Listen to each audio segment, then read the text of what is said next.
Ang pagtabang magapuso way gipiling lugar, profesyon og bisan edad. Karon sa iranta ang istorya sa usa ka batang libot-suroy nga kanunay mutabang sa usa ka buta.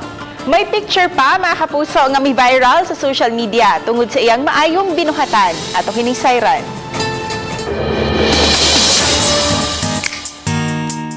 Nakadapit sa pagtagad sa mga netizens ang post ni Karel Shari Cabulao sa social media nga miani og 50,000 reactions ug 52,000 shares.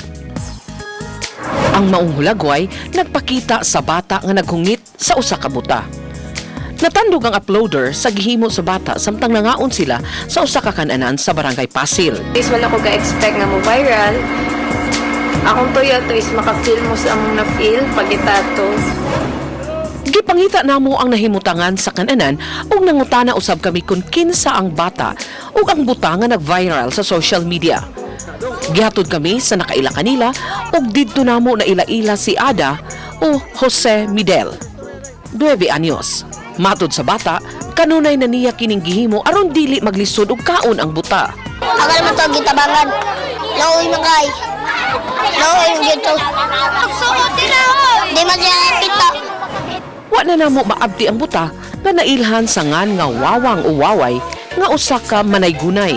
Sa larangan ni Catherine Texton, manaygon og magkaunan si Wawang.